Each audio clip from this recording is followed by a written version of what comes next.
Indian not a magnet for global science, says Ramakrishnan.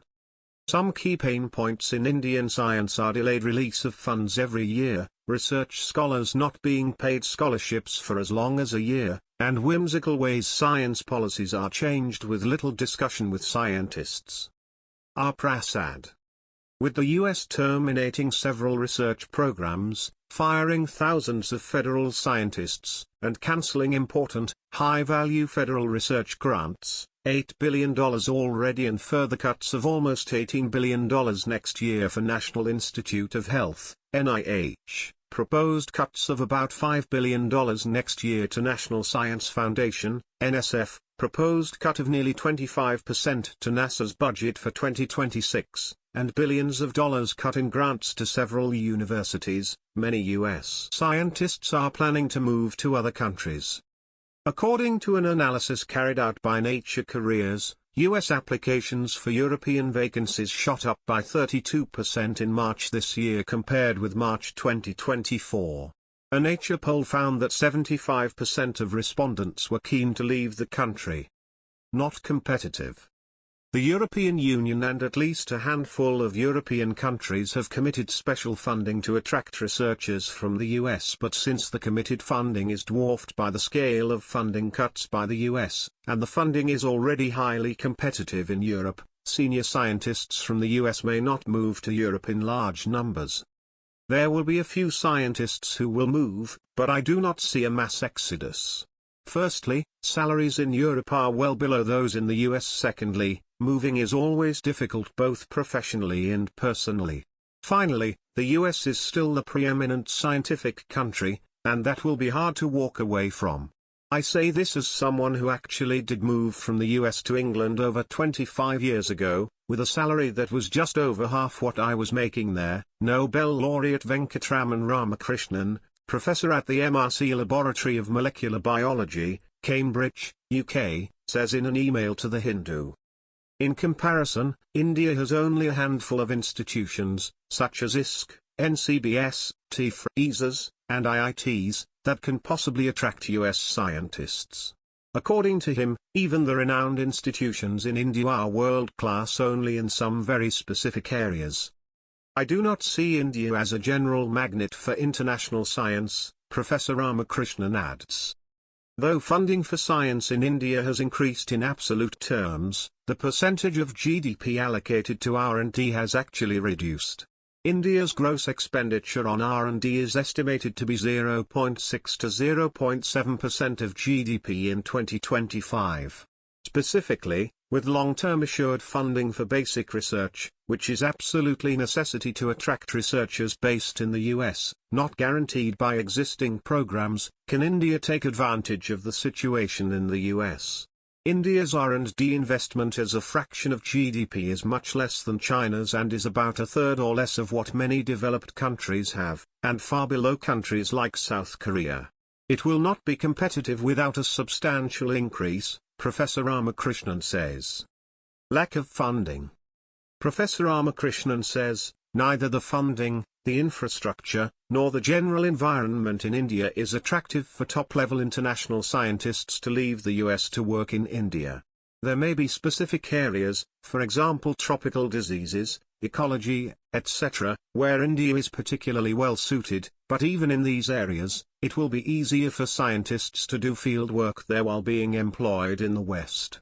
Given a choice between some European country or India, he strongly vouches for Europe as being far more attractive as a scientific destination. Some of the key pain points in Indian science are the delayed release of funds every year, research scholars not being paid scholarships for as long as a year, and whimsical ways in which science policies are changed with little discussion with scientists. Even the Ramalingaswamy Re-Entry Fellowship, which aims to support the return of early career life scientists with at least 3 years of international postdoctoral training, has faced abrupt policy changes. Currently, there are no national policies to attract senior scientists from other countries. If India is serious about attracting Indian scientists abroad to return, it needs to provide far better incentives. China has shown that with sufficient investment and a stable commitment, it can be done, he says. Funding in India is available mainly from the government agencies such as DBT, ICMR, DST, and SERB, with negligible private funding. In 2021, the government announced 50,000 crore for the Anusand and National Research Foundation, which will replace SERB. In December 2024, Minister of State, Independent Charge, of the Ministry of Science and Technology and Earth Sciences, Dr. Jitendra Singh, in a written reply to the Lok Sabha, said that a budgetary provision of only 14,000 crore had been made by the government for 2023 to 2028. The balance 36,000 crore will have to be sourced through donations from any other sources, including public and private sectors, philanthropic organizations, foundations, and international bodies. In many developed countries, the ratio of private to public investment is almost 2 or more. In India, it is almost the opposite. This is really a failing on the part of Indian industry, Professor Ramakrishnan adds. Years ago, Singapore successfully attracted senior scientists to move permanently or as visiting fellows. He attributes this to high salaries with low taxes and excellent scientific infrastructure. On the societal front, Singapore is clean and well run with first-rate schools, healthcare, mass transit, and safety, and has become a desirable destination for scientists from developed countries, he adds. On the other hand, scientists moved from Germany to the US and other countries in the 1930s because they were in significant personal danger. Temporary advantage. To attract senior scientists from other countries and to encourage talented people already working in India, he stresses two critical aspects, scientific and social.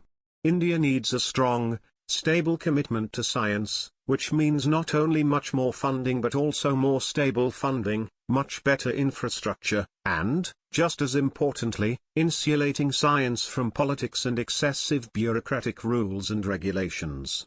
About the social factors, he says, the other detriment to attracting scientists, especially non-Indians, from abroad is India itself. Today, well-off Indians have essentially seceded from public spaces in India. Today, the streets are filthy and full of trash, the sidewalks are not navigable, and the air is unbreathable in most cities. Which non-Indian would want that sort of life for themselves and their children? He is, however, full of praise and appreciation for researchers in India contributing to science despite several challenges. I have many scientific friends in India, and I am always amazed by how they manage to do such good work in such difficult conditions, and yet be so cheerful.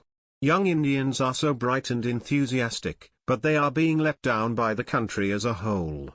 India has a demographic dividend, it is one of the few large countries with a youthful population.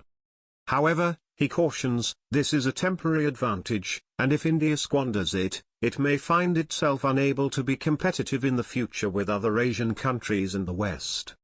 Though funding for science in India has increased in absolute terms, percentage of